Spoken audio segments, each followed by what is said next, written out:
Shouts out to everybody asking me how I pull off drum fills like this. Not only am I going to show you how I build that exact drum fill, I'm going to show you how I did it with just 3 one-shots. Okay. Okay. Let's get it.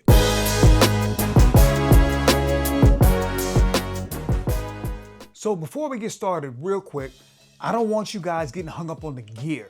Whether you're using FL Studio, Ableton, Logic, Cubase, or an MPC like me, the exact same concept works. Now, you're gonna need 3 drum sounds for this particular tutorial. And if you're already thinking, well, I don't got the right sounds, don't even worry about it, I got you. I'm gonna put these exact one-shots down in the description so you can download them for free and follow right along with me.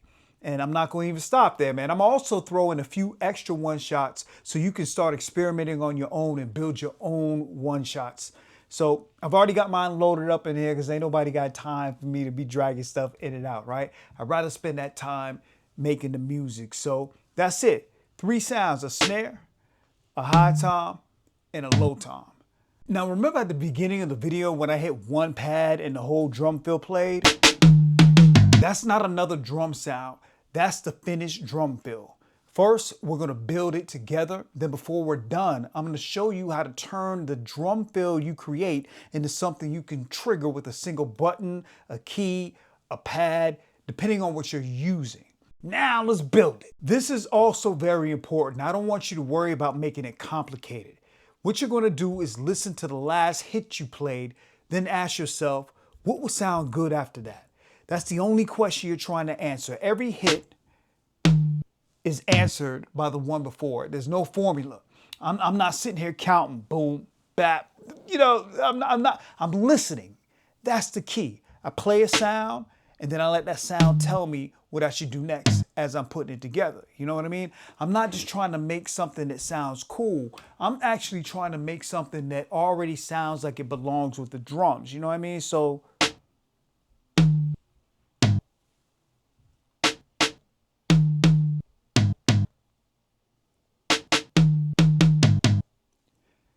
and that's it, man.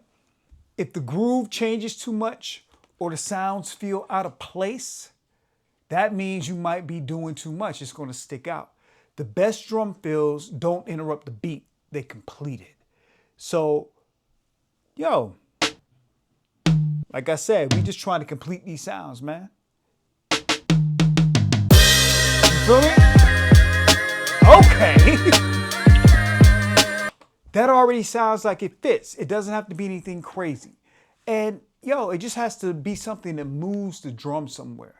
So let's talk about why they work, and more importantly, how do you know where to put a drum fill in your beat? So let's talk about it for a moment. Why do drum fills even exist, right? If the drums keep doing the exact same thing, your ears already know what's coming next. A drum fill wakes the beat back up and it tells you something is about to change, right? That's why you'll usually hear them before the chorus. So check it out. You're gonna hear the drum fill before the chorus or before the beat drops, or whenever something's about to change, man. It's not there to impress people. Remember at the beginning of the video when I triggered the drum fill with that one button? Let me show you how. So now that we've created a drum fill inside of the beat, yo, I don't know if you realize you can use that same drum fill on any beat. It's as simple as isolating the drum fill, saving it as its own WAV file, and then it becomes its own stem. You can then bring it into your next project, time stretch it, and then have it fit the tempo of your new beat.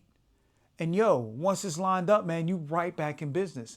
Now you got a drum fill that you can use over and over again. You feel me? That way you don't have to keep rebuilding it every single time. Now the whole drum fill is right there. One button, one pad, one key, whatever it is that you're using. And now instead of rebuilding that fill every single time, You've got it ready whenever the beat needs that lift. You feel me? That's the whole idea. Yo, you learn how to build it, and then you save it. And then you turn it into a tool. So this is what I want you to do, man. If you haven't already, grab the free download in the description. You'll get the exact 3 one-shots that I used in this tutorial, plus some extra one-shots so you can start, creating your own drum fills beyond this one we built today. Load them up, follow along, and experiment, man. Start building your own drum fill library, one fill at a time. If this video helped you out, let me know in the comments. And furthermore, let me know what y'all creating. Tag me everywhere. I'm at Peter Politician on all social media, man. I want to see what y'all come up with. So it's what it is. 1.